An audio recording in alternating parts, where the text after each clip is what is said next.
Donc maintenant, on va s'intéresser, alors c'est pas ce que je voulais faire, il manque peut-être mon Docker. On va s'intéresser à la configuration des ports, parce qu'en réalité, depuis que je vous montre ces petits exemples, on crée des conteneurs qui offrent un service sur le port 8000. Alors en l'occurrence, le dernier en date, effectivement, le service est sur 8000 de notre côté.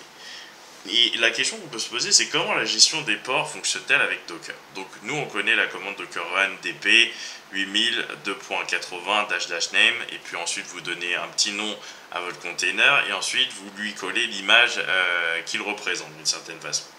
Donc le truc, c'est qu'on va faire un Docker inspect comme précédemment. Alors c'est pas ça que je voulais avoir, donc hop, déjà je vais l'enlever ce truc là, je vais le remettre. On va faire un petit Docker inspect, et en l'occurrence il va inspecter quoi? Ce serveur là, free server, enfin ce conteneur là, free server. Donc on va regarder pas mount comme on avait vu tout à l'heure, le mount UX là, ça nous avait été bien utile, mais là on va regarder plutôt du côté du port. Donc je monte on va trouver effectivement port, puisque c'est ça qu'on doit chercher. On va le trouver, hein. On va le trouver. RG mount config, donc volume, ok, network setting. C'est bizarre, je trouve pas port, c'est un peu gênant. Alors graphic driver,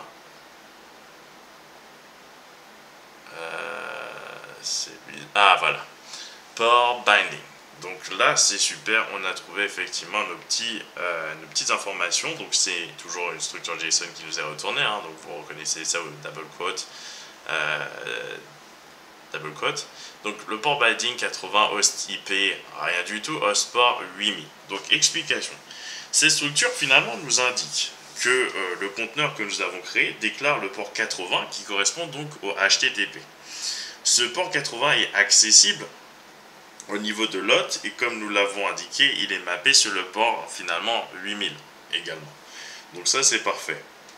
On va revenir un peu plus tard sur les problématiques de réseau et sur l'adresse IP associée au port exposé. Mais pas maintenant, hein. Franchement pas maintenant.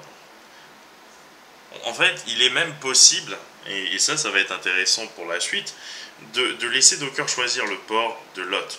Donc vous auriez très bien pu lui laisser choisir le port. Donc on va même tester ça tout de suite. Alors, on va supprimer ce qu'on a créé. Docker, bon, on fait que supprimer depuis tout à l'heure, mais c'est pas grave. F, donc ça c'est une autre façon encore de forcer la suppression. Là je l'ai appelé free server, et c'est supprimé, comme vous avez pu voir derrière. Ça a été supprimé. On va recréer effectivement la chose avec Docker. Ensuite, un petit run comme d'habitude, on commence à être habitué. Run dash P en majuscule, et là c'est le changement. Dash name, vous lui donnez le nom que vous voulez. Web server pour aller plus vite, puisqu'on a utilisé ça pas mal. Dash D et NGX. Là, franchement, c'est lui qui a cherché le port, hein. Il a voulu associer le port de Nginx, le port du container, à notre port local en 32668. Donc voilà, et c'est là effectivement qu'on voit que ce n'est plus sur le port 8000, hein, comme vous pouvez le voir. Là, ça va vous afficher cette page, ce site est inaccessible. Là, on se trouve sur le port 32768, pour vous dire. Donc il a choisi tout seul le port, tout simplement. Lorsque le paramètre -p finalement en majuscule est utilisé, Docker va associer les ports du conteneur avec les ports disponibles sur l'hôte. Donc choisi au hasard, hein. Il faut bien comprendre ça. Et donc dans le cas que vous venez de voir, le port choisi au hasard, c'est le port 32768. Donc voilà, tout simplement.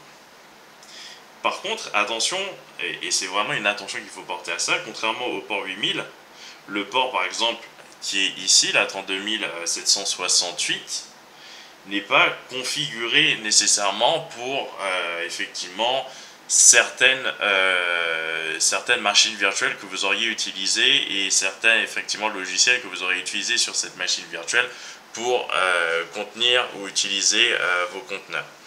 Donc ça, franchement, il faut faire attention lorsque vous utilisez effectivement des petites VM particulières, machin.